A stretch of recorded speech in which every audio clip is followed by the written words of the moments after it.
എനിക്ക് എന്റെ പതിയെ പൂർണ്ണ ശരീരയായി ലഭിക്കും. തീർച്ചയായും ലഭിക്കും, പക്ഷെ ഇപ്പോഴല്ല. പിന്നെ എപ്പോൾ പ്രഭു? നീ ദ്വാപരയുഗം വരെ കാത്തിരിക്കേണ്ടി വരും. ദ്വാപരയുഗം വരെ? ആ, ദ്വാപരത്തിൽ കാമദേവൻ ഭഗവാൻ ശ്രീകൃഷ്ണന്റെ പുത്രൻ പ്രദ്യുപ്തനായി ജന്മമെടുക്കും. അവൻ നിന്റെ പതിയായി ഭവിക്കുന്നതാണ്.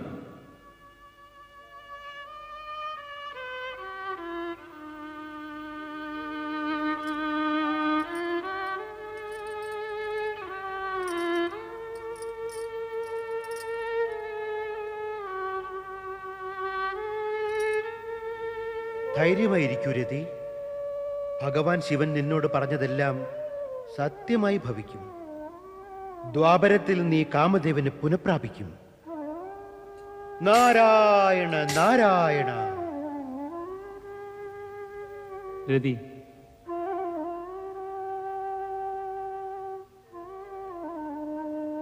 സത്യം പറഞ്ഞാൽ ഞാനാണ് അപരാധി.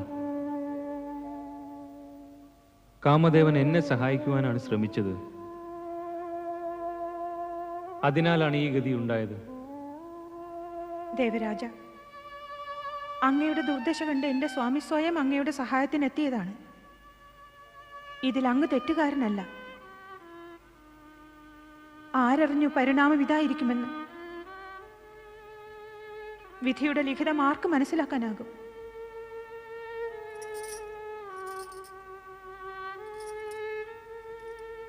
ഇനി ഇതൊരാധാരമേ ഉള്ളൂ എനിക്ക്. എന്റെ പ്രിയ ദേവന്റെ ഭസ്മം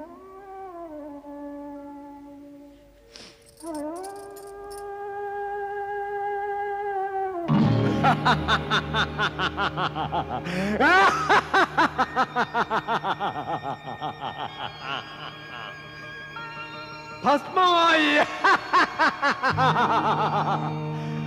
മറ്റൊന്നുണ്ടാകാൻ ഇത് തന്നെയല്ലാതെ.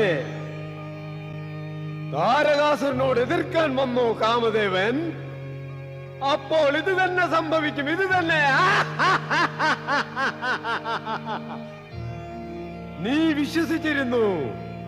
നിന്റെ പുഷ്പബാണം കൊണ്ട് നീ ശിവവിവാഹത്തിന് വഴിയൊരുക്കുമെന്ന്, ശിവപുത്രൻ ജനിക്കുമെന്ന്, അവൻ എന്നെ വധിക്കുമെന്ന്, അങ്ങനെ ഞാൻ മരിച്ചു പോകുമെന്ന്.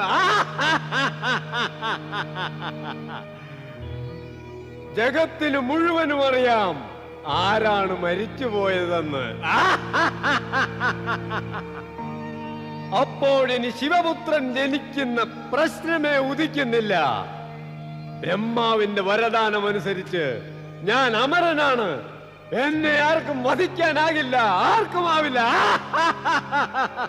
സേനാപതി, എന്നെ ആർക്കെങ്കിലും കൊല്ലാനൊക്കുമോ? ഇല്ല മഹാരാജ. ആർക്ക് മരിക്കണമോ അവൻ അങ്ങയെ വധിക്കുന്ന കാര്യം ആലോചിക്കും. നടക്കട്ടെ ഈ പ്രസന്നതയുടെ അവസരത്തിൽ കുറച്ചാനന്ദം, ഗാനം, നൃത്തം. ആജ്ഞാപിച്ചാലും മഹാരാജൻ. ഓ, കൊണ്ടുപോ ഇന്ദ്രന്റെ അപ്സരസ്സുകളെ, കാമദേവന്റെ മരണത്തിൽ കണ്ണീരൊഴുക്കുന്നവരെ.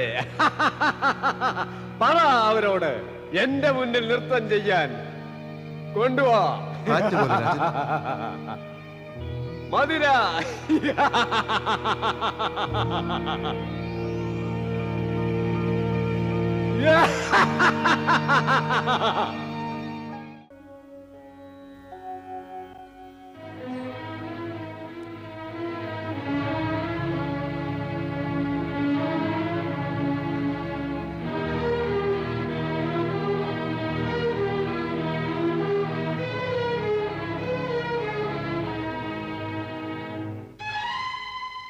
എന്റെ പുത്രി പാർവതി തപസ്വിനിയുടെ വേഷത്തിൽ?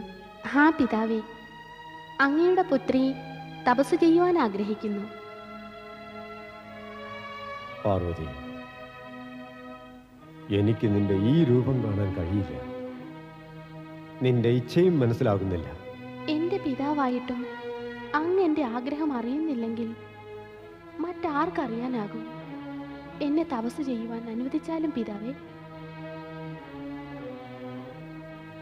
കാമദേവൻ ഭസ്മമായതിനു ശേഷം ശിവാരാധനയ്ക്ക് എന്തർത്ഥമാണ് മകളെ? എല്ലാം വ്യർത്ഥം. ഞാൻ പറയുന്നത് കേൾക്കൂ.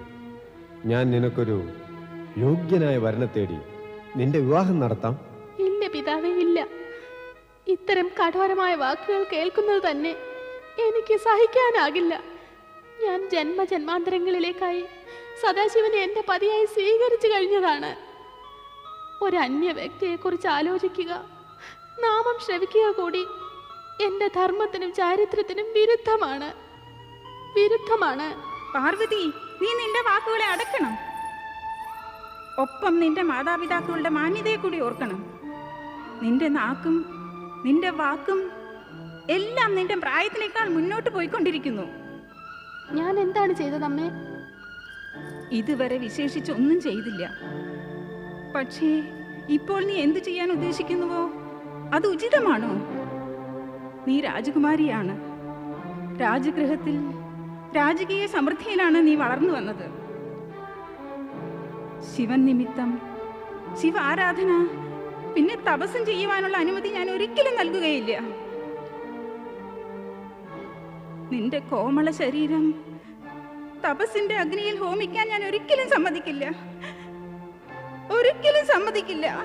അതെ, ഒരു രാജകുമാരിക്ക് ഏതോ ഒരു യോഗിയുമായി ഇങ്ങനെ ഒരു അനുരാഗ ബന്ധം ഇത് രാജകുടുംബത്തിന് ശോഭ നൽകുമെന്നാണോ? ഇതിൽ അശോഭനീയം എന്താണ്? ഉണ്ട്. ഒരു രാജകുമാരിയും യോഗിയും തമ്മിൽ അനുരാഗം ഇന്ന് വരെ കണ്ടിട്ടോ കേട്ടിട്ടോ ഇല്ല. ഇന്ന് വരെ സംഭവിക്കാത്തത് ഭാവിയിൽ സംഭവിക്കുന്നുവെങ്കിൽ അത് അനുചിതമാണോ? ഏതെങ്കിലും ഋഷിയോ മുനിയോ അങ്ങനെ പറഞ്ഞിട്ടുണ്ടോ? തർക്കിക്കുന്നത് അധികമാവുന്നു പാർവതി.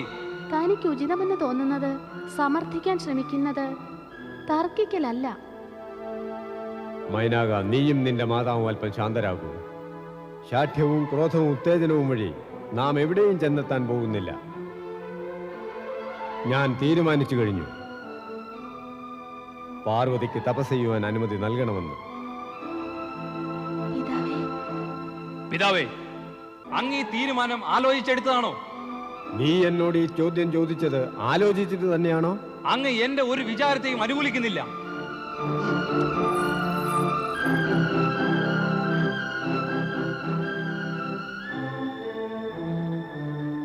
പോകാൻ അനുവദിച്ചാലും പിതാവേ. ഇല്ല, ഞാൻ നിന്നെ തനിയെ പോകുവാൻ അനുവദിക്കയില്ല. ജയയും വിജയും നിന്നോടൊപ്പം വരട്ടെ.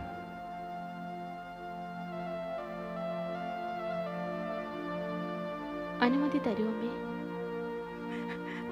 പാർവതി, എന്റെ മകളെ,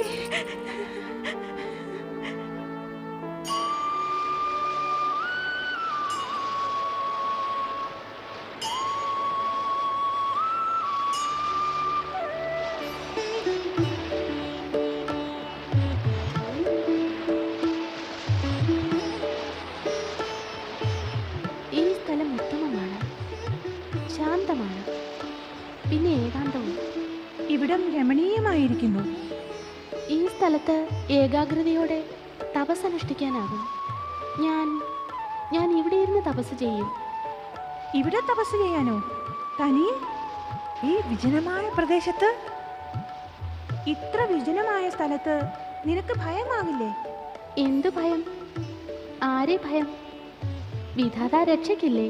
ഇല്ല പാർവതി, ഞങ്ങൾ നിന്നെ തനിച്ചാക്കി പോവുകയില്ല. മഹാരാജനോട് എന്തുത്തരം പറയും? ഇവൾ പറയുന്ന ഉത്തരം തന്നെ പറഞ്ഞേക്കാം. ചോദിക്കട്ടെ, എവിടെ പോയി? എന്തിനു തനിയെ വിട്ടുപോന്നു?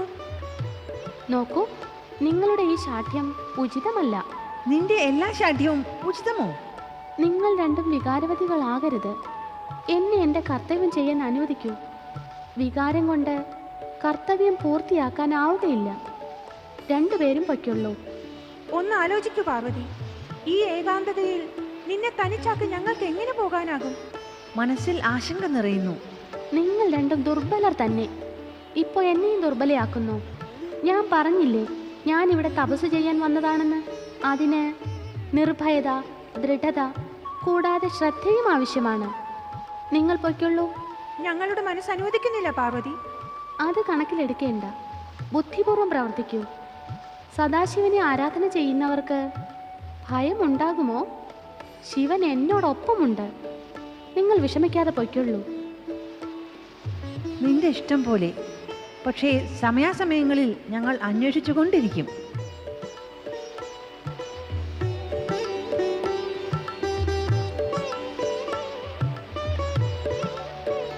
ഓം നമഃ ശിവായ. ഓം നമഃ ശിവായ.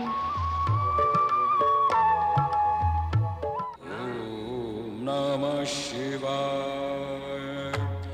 Om Namah Shivaya. Om Namah Shivaya. Om Namah Shivaya. Om Namah Shivaya.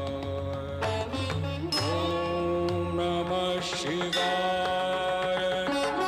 Om Namah Shivaya. Om Namah Shivaya. Om Namah Shivaya. Om Namah Shivaya. Om Namah Shivaya.